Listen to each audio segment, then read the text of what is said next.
Welcome, कैसे हैं आप सभी। आज तारीख हो चुकी है 22 अक्टूबर और हमेशा की तरह मैं आपके लिए आपके सेलेक्टेड न्यूज यानी कि आपके काम की खबर लेकर हाजिर हूँ। तो चलिए आइए देर किस बात की शुरू करते हैं आपके काम की खबरों का सिलसिलेवार ब्यौरा।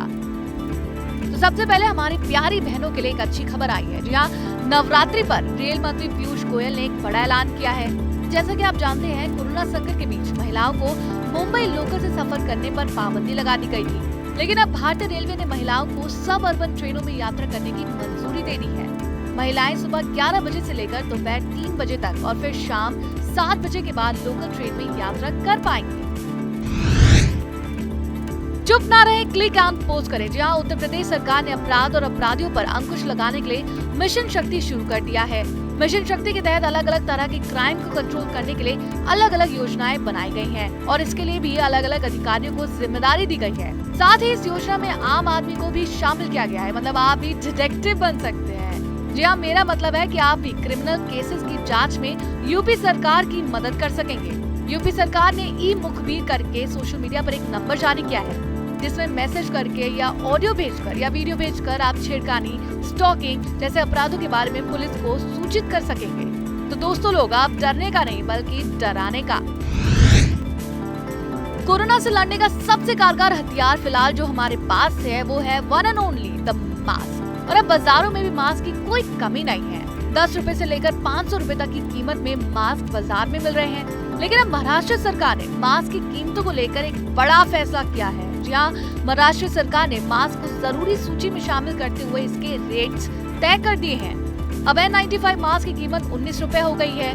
N95 3D मास्क की कीमत 25 रुपए, 2 परत वाले सर्जिकल मास्क की कीमत 3 रुपए, 3 परत वाले मास्क की कीमत 4 रुपए हो गई है। तो दोस्तों, ये पहला राज्य है जिसने ये बड़ा कदम उठाया है। साथ ही अब दुकानदार अपनी मनमानी नहीं चला पाएंगे। आला रे आला दिवाली बोनस आला। जी हाँ, प्रधानमंत्री नरेंद्र मोदी की अध्यक्षता में हुई कैबिनेट बैठक में एक बड़ा फैसला लिया गया है। कैबिनेट ने 30 लाख सरकारी कर्मचारियों को दिवाली बोनस देने का ऐलान कर दिया है। यहाँ डायरेक्ट बेनिफिट ट्रांसफर के जरिए सीधे कर्मचारियों के खातों में पैसे ट्रांसफर किए जाएंगे। दशहरे और दुर्गा पूजा से पहले ही 20 लाख केंद्र सरकार के कर्मचारियों को 3,737 करोड़ रुपए के बोनस का भुगतान दिया जाएगा। घर खरीदने वाले लोगों को त्योहार के अवसर पर और अधिक खुशी प्रदान करने के लिए देश की सबसे बड़ी बैंक भारतीय स्टेट बैंक ने होम लोन की दरों में 0.25% तक की रियायत देने की घोषणा कर दी है।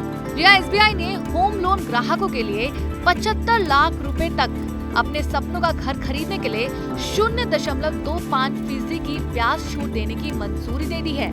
तो अब आप इस ऑफर का भी लुत्फ उठा सकते हैं।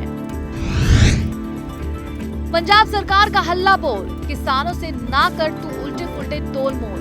दोस्तों, पंजाब सरकार ने किसानों के हित में एक बड़ा फैसला किया है। राज्य सरकार ने धान और गेहूं की सरकारी खरीदी और बिक्री के लिए न्यूनतम समर्थन मूल्य यानी कि MSP को अनिवार्य कर दिया है। यानी पंजाब में अब धान और गेहूं की खरीद फरोख्त समर्थन मूल्य से कम पर नहीं की जा सकेगी। जो भी कारोबारी या कंपनी MSP से कम दाम पर गेहूं या धान की खरीद करेगी, उससे 3 साल तक की सजा होगी। अगर आप ऐसा कर रहे हैं तो बिल्कुल ना कीजिए। जी हाँ दोस्तों, एक शोध में ये बात पता चली है कि अगर आप प्लास्टिक की बोतल से अपने बच्चों को दूध पिलाते हैं तो ये जरूर जान लीजिए कि इससे आप अपने बच्चों को अनजाने में लाखों से ज्यादा माइक्रो प्लास्टिक खिला देते हैं, जो कि बेहद नुकसानदायक है। तो इस बात का जरूर ध्यान रखिएगा। अगर आपके पास नेटफ्लिक्स का सब्सक्रिप्शन नहीं है तो इसके लिए आपको परेशान होने की बिल्कुल जरूरत नहीं है, क्योंकि नेटफ्लिक्स अपने यूजर्स के लिए एक बेहद ही खास तोहफा लेकर आया है, जिसके तहत यूजर्स वीकेंड पर फ्री स्ट्रीमिंग का लाभ उठा सकेंगे। नेटफ्लिक्स इस सर्विस को स्ट्रीम फेस्ट के तहत पेश कर रहा है। सबसे खास बात यह है कि इसकी शुरुआत भारत से की जा रही है। अगर आप इस दुर्गा पूजा के आखिरी दिन दुर्गा के पंडाल देखने का मन बना रहे हैं या फिर घूमने का प्लान कर रहे हैं तो ध्यान से सुनिएगा, क्योंकि इस बार कई सारे बदलाव किए गए हैं। दुर्गा पूजा समितियों ने इस साल पंडाल में माता की मूर्तियों को तिलक लगाना, प्रतिमा छूना और प्रसाद चढ़ाने से मना कर दिया है। आप दूर से ही माता के दर्शन कर आशीर्वाद ले सकेंगे। इसके अलावा आप घर बैठे भी मोबाइल ऐप के जरिए पूजा की लाइव स्ट्रीमिंग देख सकेंगे। तो अगर आप भी इस बार माता के दरबार दर्शन लेने के लिए जा रहे हैं तो कृपया करके इन दिशा निर्देशों का पालन जरूर करिएगा।